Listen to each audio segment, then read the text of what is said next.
લોકોને મારી એ જ વિનંતી છે કે ગોમતી ઘાટમાં ટ્રેડિશનલી આપણું નાહવાનું મહત્વ જે દિવસે હોય છે એ દિવસોની આપણી તારીખ જે વેધર છે એને અનુસાર પંચાંગમાં નક્કી કરેલી છે.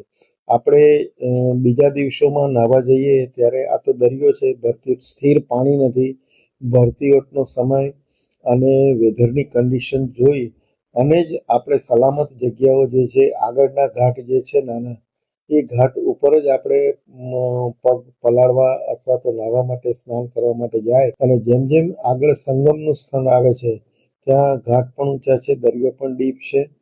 તંત્ર દ્વારા સાવચેતીના બોર્ડ લગાવેલા છે, માણસો પણ ત્યાં રાખેલા છે. તો મારો સૌને અનુરોધ છે કે વ્યવસ્થામાં સહકાર આપે અને અજાણ્યા પાણીમાં કોઈ પણ રીતે ખોટું સાહસ કરી અને નાહવા અથવા તો પગ બોળવાની લાલચમાં આપણે ન પડીએ. અને જ્યાં સલામત ઘાટ છે આપણા ઉદામા સેતુ જે છે એ પછીનો કીર્તિસ્તંભ તરફનો ભાગ છે કે જ્યાં છીછરો છે અને ઘાટ પણ ખૂબ જ ઊંડે સુધી આપણે બનાવેલા છે, નાના નાના પગથિયા છે.